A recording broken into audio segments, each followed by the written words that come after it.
Nah, kalau didetilkan, hambatan tersebut, yang pertama, pemilu yang besar, rumit, kompleks, dan mahal menghambat perempuan untuk mengakses kompetisi yang adil dan setara karena adanya keterbatasan modal dan sumber daya. Jadi, dari sisi finansial, akses informasi, akses wilayah, geografis, perempuan menghadapi hambatan. Tidak usah ada kecurangan, dengan karakter pemilu yang besar, kompleks, rumit, dan mahal ini saja, itu sudah menjadi hambatan bagi perempuan. Karena untuk memenangi pemilu, maka harus ada uang, dana, tenaga yang ekstra untuk bisa mencapai keterpilihan. Jadi memang ini menjadi tantangan besar bagi pemilu kita, karena memang karakter pemilu kita menimbulkan praktik pemilu yang kompleks dan mahal. Yang kedua, pemilih sulit untuk bisa memilih secara cerdas pada pemilu legislatif akibat kebingungan karena kontestan yang terlalu banyak. Ini sebagai dampak dari sistem pemilu kita yang menggabungkan keserentakan pileg-pilpres, pileg pada semua level, DPR, DPD, DPRD provinsi, DPRD kabupaten kota, dengan pemilu presiden, dikombinasikan juga dengan sistem proporsional terbuka. Sistem proporsional terbukanya tidak masalah, tapi karena pemilu legislatifnya bertumpuk antara nasional dengan daerah, akhirnya kandidat dan yang berkontestasi terlalu banyak, secara teknis menyebabkan kesulitan untuk memilih secara cerdas di dalam praktik pemilu yang rumit dan besar seperti itu. Lalu yang ketiga, pengetahuan dan pemahaman atau literasi terhadap teknis dan substansi kepemiluan yang masih rendah. Dampaknya apa? Iya, perempuan banyak pergi ke TPS, tetapi pertanyaannya, apakah mereka ketika memberikan suara tahu cara memberikan suara yang sah dan benar? Karena ternyata kita masih berhadapan dengan tingginya suara tidak sah di pemilu DPR ataupun DPD.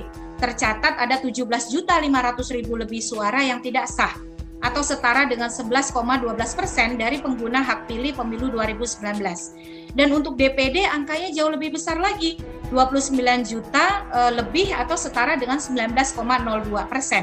Dan ini menjadi problem besar kalau kita bicara soal kemurnian suara pemilih ya. Bagaimana membuat suara pemilih berharga dan memastikan setiap suara dihitung sesuai dengan apa yang dikehendaki oleh. Kemudian pencalonan di partai politik masih tertutup dan tidak akuntabel. Dampaknya apa?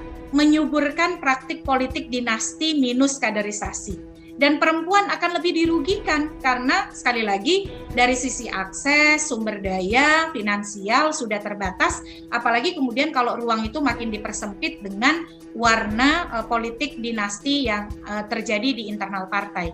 Kemudian berikutnya, perempuan mayoritas belum ditempatkan pada nomor urut strategis. Tadi saya sudah sebutkan, mayoritas perempuan ditempatkan pada nomor urut 3, nomor urut 5, dan nomor urut 4 ya, termasuk juga nomor urut 6. Sementara keterpilihan kan pada nomor urut jadi, nomor urut 1 dan 2, itu yang paling banyak.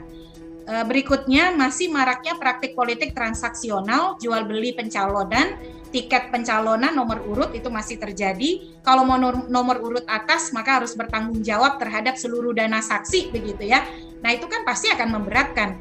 Kemudian jual beli suara atau vote buying, serta masih ada praktik menyuap penyelenggara. Misalnya terjadi di beberapa daerah, walaupun ini minim ya, tidak merefleksikan karakter umum dari penyelenggara pemilu kita, tapi masih terbuka ruang itu dan masih terjadi. Nah, yang berikut, masih ada paradigma elit partai bahwa afirmasi keterwakilan perempuan adalah beban atau penghambat bagi kepesertaan partai di pemilu. Jadi afirmasi itu diposisikan sebagai beban di partai politik begitu. Nah ini kalau kita tidak kelola dengan baik, jangan sampai kemudian fenomena yang terjadi di Pilpres Korea Selatan itu juga terjadi di Indonesia. Afirmasi dianggap sebagai diskriminasi yang kemudian justru melemahkan partai politik dan proses kontestasi. Yang berikutnya lagi, keterwakilan perempuan di politik belum terinternalisasi atau terlembaga dalam tata kelola internal partai. Dianggap sebagai kewajiban yang merupakan konsekuensi pemaksaan regulasi, bukan sebagai bagian dari sistem nilai berdemokrasi yang niscaya harus hadir dalam tata kelola internal partai. Ini masih kami jumpai ketika kemudian berinteraksi atau berdiskusi dengan partai politik. Yang berikut, ambang batas pencalonan presiden membatasi peluang perempuan potensial untuk ikut berkompetisi karena akhirnya ditentukan oleh kekuatan-kekuatan partai besar dan kekuatan-kekuatan elit ya, tidak menjadi sesuatu yang lebih aksesibel untuk perempuan mengakses pencalonan dari partai politik peserta pemilu secara setara. Yang terakhir, polarisasi politik menghambat pemilih perempuan untuk berpartisipasi secara bebas karena dia juga tertarik masuk dalam pendekatan politik yang emosional di mana data fakta tidak terlalu menentukan melainkan kecenderungan emosional pilihan politik lebih mempengaruhi di dalam membuat pilihan, dan perempuan cenderung kemudian terdampak dari keterbelahan ini karena misalnya dominasi orang berpengaruh di keluarga. Ketika dia terlibat pada polarisasi politik, maka itu juga akan terdampak pada anggota keluarga perempuan yang lain. Nah, ini terakhir, bagaimana peluang di 2024? Yang pertama tentu saja yang harus kita lakukan adalah bagaimana kita terus berupaya mendorong pemilu yang lebih sederhana, lebih mudah, lebih murah, lebih aksesibel, dan lebih inklusif. Dan itu tentu saja ruangnya, karena undang-undang pemilunya tidak diubah, maka peluangnya hadir melalui penyelenggara pemilu. Nanti kita coba dengar dari Ibu Betty dan Ibu Loli seperti apa agendanya untuk mewujudkan pemilu yang lebih sederhana, mudah, murah, aksesibel, dan inklusif. Karena kalau semakin rumit pemilunya, maka yakinlah pemilih perempuan akan lebih dirugikan, caleg perempuan juga akan lebih terdampak. Yang berikut, kita mendorong, ini juga tadi Bu Deputi semoga masih hadir, percepatan pengesahan peraturan presiden tentang peta jalan penguatan keterwakilan perempuan di legislatif. Dengan demikian, pemberdayaan perempuan politik potensial bisa dilakukan secara terlembaga dan melibatkan institusi pemerintah, terutama Dinas Pemberdayaan Perempuan, sampai ke tingkat daerah. Karena gagasan untuk mengesahkan Perpres ini sebenarnya gagasan lama, sudah dimulai sejak usai pemilu 2019, bahkan sebelum pemilu 2019 terlaksana. Yang berikut, ruang untuk mendorong inovasi dan terobosan pengaturan yang inklusif dan adil gender lebih mungkin diwujudkan melalui pembentukan regulasi teknis dalam tataran peraturan KPU dan Bawaslu. Apalagi kalau misalnya anggota KPU Bawaslu-nya punya paradigma adil gender yang baik dan punya visi untuk melakukan terobosan yang juga kuat begitu. Misalnya berupa apa? Akses pada persyaratan pencalonan yang lebih murah melalui digitalisasi administrasi atau layanan. Kemudian pengembangan transparansi hasil pemilu melalui sistem teknologi informasi. Contohnya Sirekap. Karena kalau hasil pemilunya transparan, ruang untuk manipulasi juga lebih bisa ditekan begitu. Ini pembelajaran yang kita pakai, kita bisa ambil ketika Pilkada 2020. Kemudian pembiayaan kampanye yang lebih inklusif dan aksesibel bagi perempuan. Kemudian desain debat yang lebih inklusif dan adil gender dengan penekanan pada isu-isu menyangkut perlindungan, pemenuhan, dan penguatan hak-hak perempuan.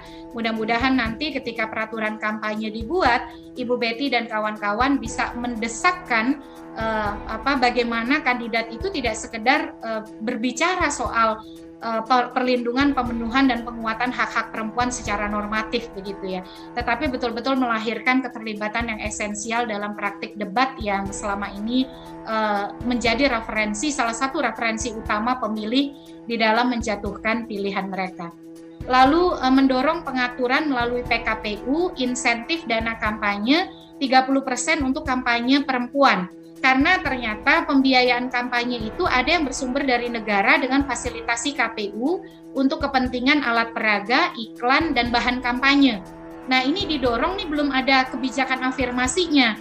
Kalau bisa, dana yang berasal dari dana negara itu dilekati oleh kebijakan afirmatif berupa dialokasikan paling sedikit 30% untuk kampanye yang digunakan untuk caleg-caleg perempuan. Modalitas loyalitas pemilih perempuan perlu disinergikan dengan akses pada informasi, pengetahuan, dan pendidikan kepemiluan, sehingga pemilih perempuan benar-benar menjadi pemilih yang berdaya dan berdaulat.